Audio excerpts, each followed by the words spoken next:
नमस्कार सकाळ बड़ खबर सकाळ लाटेस्ट अपडेट 14 दिन है पुओ निखोज चिंतारे बापा माँ गाँ लोक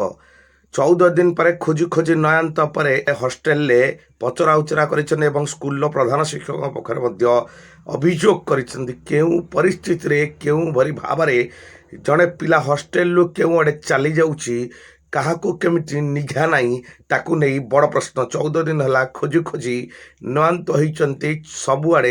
एफआईआर दायर कर सारे बापा माँ किंतु एपर्यंत मिलूना।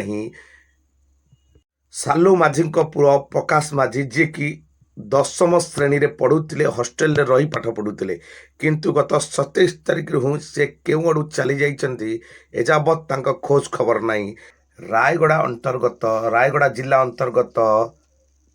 टिकलीगुड़ा थानार मईलुगुड़ा ग्रामर सालू माझी पुओ प्रकाश माझी गत 27 तारिख ठारू हॉस्टेल केउं आड़े चली जाइछि एबे बापा माँ चिंतारे।